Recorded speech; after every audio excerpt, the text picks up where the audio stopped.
कबीर का शाब्दिक अर्थ है बड़ा, पर्यायवाची शब्द अकबर, जिसे अल्लाह ने अपने नाम में शामिल किया। अतुल ज्ञान के अक्षय भंडारी कबीर का अपने नाम में दास लगाना उनके बड़प्पन का प्रमाण है। चलिए हम आपको काल के ऐसे खंड में लिए चलते हैं जहां आध्यात्मिक व साहित्यिक मारतंडों ने अपने आप को दास की श्रेणी में रखा। स्वामी हरिदास, गोस्वामी तुलसीदास, सूरदास, संत रायदास एवं संत शिरोमणि कबीरदास। कबीर कहते हैं, मन लागो मेरो यार फकीरी में। उन्होंने बड़ा सच्चा सौदा किया। वे जानते थे कि अमीरी के हिस्सेदार तो बहुत जुड़ जाएंगे, लेकिन फकीरी एकमात्र फकीर का हिस्सा होती है। कबीर ने मानस दोहन कर सार भरे दोहे संसार को दिए और हर दोहा अपने आप में परिपूर्ण है। इससे इन दोहों के रचयिता के संपूर्ण होने में कहां संदेह है। हमें तो ऐसा लगता है जैसे गजल पर भी दोहों की परछाई पड़ी है, क्योंकि उसमें भी हर शेर का विषय अलग होता है। कबीर का जीवन जन्म से मृत्यु तक विरोधाभास की कहानी कहता है। उन्हें ब्रह्मवादी होने पर ब्राह्मण कहा जाए तो कर्म कांडों के विरोधी होने पर क्या कहें। कबीर मुसलमान मां की गोद में पले, लेकिन उनके मुसलमान होने की भी कोई सनद नहीं। कबीर एक कमल के फूल पर नवजात शिशु के रूप में मिले और मरणोपरांत भी उन्हें फूलों के रूप में ही पाया गया। वो एक ऐसे सर्वकालिक फूल हैं जिनकी सुरभि हमें आज भी प्राप्त हो रही है। वही महापुरुष युग पुरुष बनते हैं जो जाति धर्म से ऊपर उठकर समाज के उत्थान की चिंता करते हैं। उन्होंने कलम तो नहीं उठाया, लेकिन समाज की कुरीतियों के विरुद्ध कदम अवश्य उठाया। वे किसी एक पंथ का अनुसरण न करके अपने अनुभवों की रोशनी में अपने बनाए पंथ पर स्वयं चले। कि दास कबीर ने पिया पिलाया हरि नाम अमृत का प्याला, कभी थका नहीं कभी छका नहीं ये अमृत पीने वाला।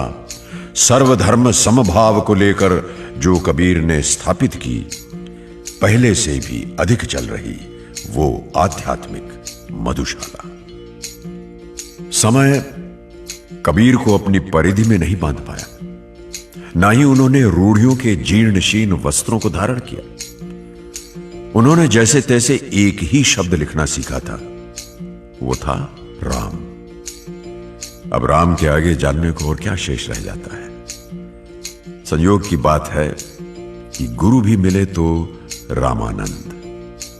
कबीर काल में हम किस रूप में और कहां थे स्मरण नहीं, परंतु कबीर हमारे समय में उपलब्ध हैं, यह बड़े सौभाग्य की बात है। तन खोजा मन पाया, तन को खोज कबीर दास ने लाभ अलभ्य उठाया। पत्र यदि सही पते पर लिखा जाए तो उत्तर आशा के अनुकूल मिलता है। संत शिरोमणि ने घर की खोज की तो घर के स्वामी से साक्षात्कार हुआ, अर्थात तन खोजा मन पाया। इसमें पंक्ति भी नहीं बदली है, अक्सर भी सिर्फ लिखने मंत्र थोड़ा किया। फला तुतियल काफिरन न जाहिदुम बिही जिहादन कबीरा।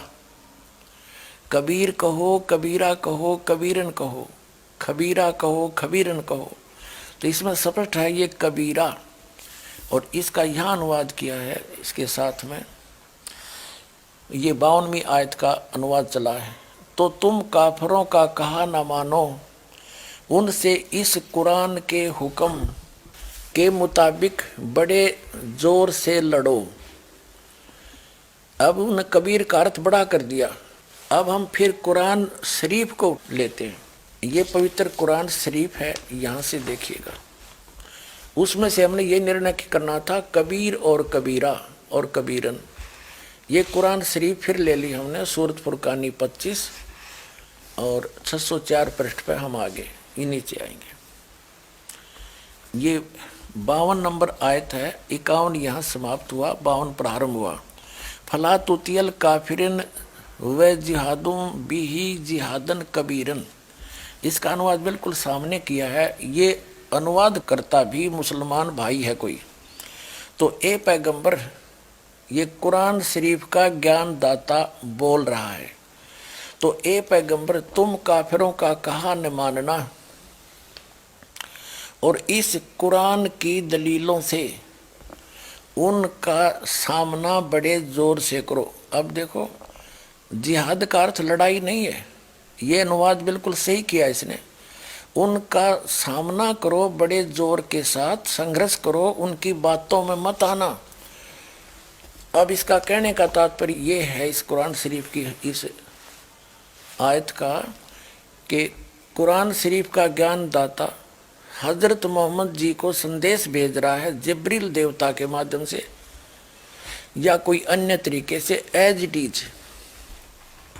वो कह रहा है कि इन काफिरों की बातों में मत आना। ये काफिर तो अल्लाह के अतिरिक्त ऐसों की पूजा करते हैं जो उनको ना हानि कर सकते हैं ना लाभ दे सकते हैं। और वो ना मानने कि ये उस कबीर नामक अल्लाह यानी बड़े भगवान, ये बड़ा कहते हैं, हम बड़ा ही मान कर चलते हैं आज, उस बड़े भगवान की यानी पूर्ण परमात्मा की भक्ति ये काफिर नहीं करते। आप इनकी बातों में मत आना, सीधी सी बात है। ये आपकी नहीं माने तो आप उनकी बातों में आकर उनके साथ ना हो जाना, उसके लिए संघर्ष करना, चाहे कितना कष्ट उठाना पड़ो। तो वही हजरत मोहम्मद जी ने किया, इसका अर्थ ये। अब हम देखते हैं अब क्या बताया है, देखिएगा।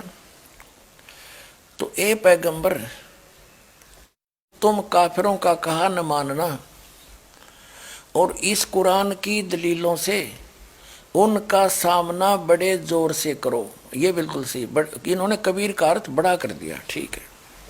कुरान शरीफ का ज्ञान दाता ये भी स्पष्ट कर रहा है कि ये कबीर जो अल्लाह है, अल्लाह कबीर है, ये वही है जिसने 6 दिन में सृष्टि रची और 7वें दिन तख्त पर जा बैठा, जा विराजा।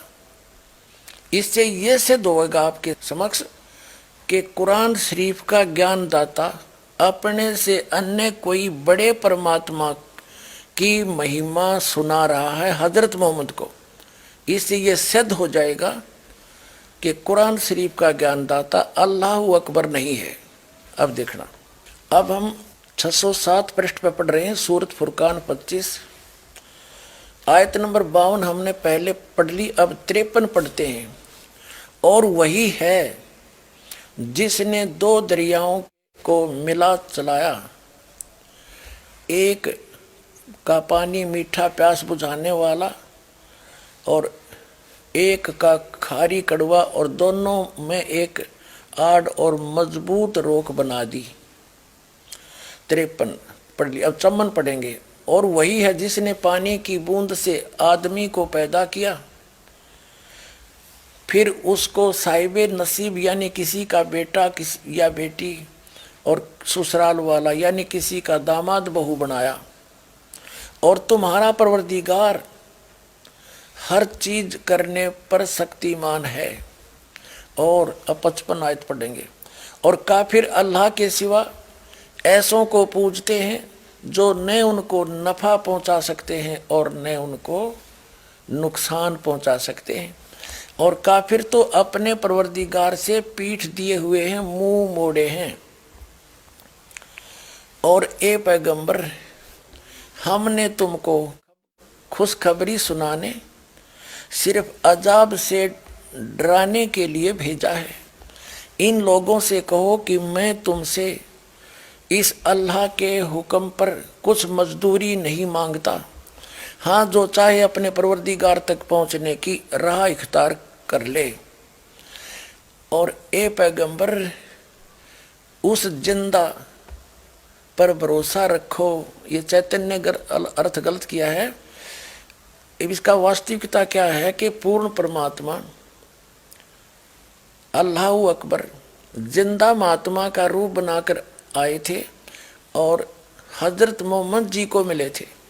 यहाँ वो स्पष्ट कह रहे हैं कि उस जिंदा पर भरोसा रख जो तुझे जिंदा महात्मा के रूप में आकर मिले थे और ऊपर लेकर गए थे, फिर वापस छोड़ा था।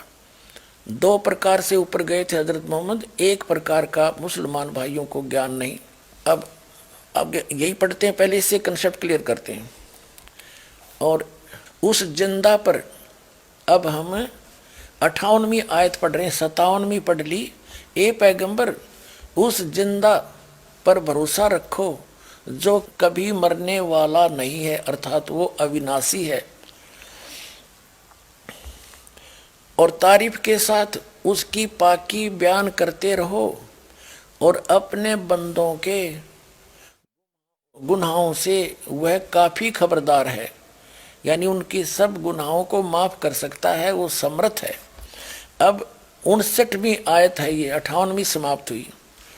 और जिसने आसमान और ज़मीन और जो कुछ उनके बीच में है सबको 6 दिन में पैदा किया और फिर तख्त पर जा बिराजा, वह अल्लाह बड़ा।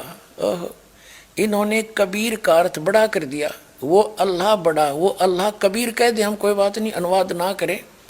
वह अल्लाह कबीर रहमान है और उसकी खबर किसी बाखबर इल्म वाले से पूछ देखो।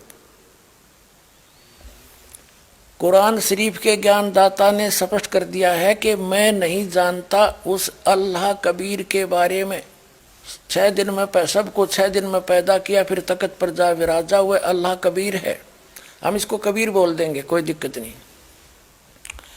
रहमान है और उसकी खबर किसी बाखबर इल्म वाले यानी तत्वदर्शी संत से पूछ देखो। अब इससे क्या सिद्ध हो गया?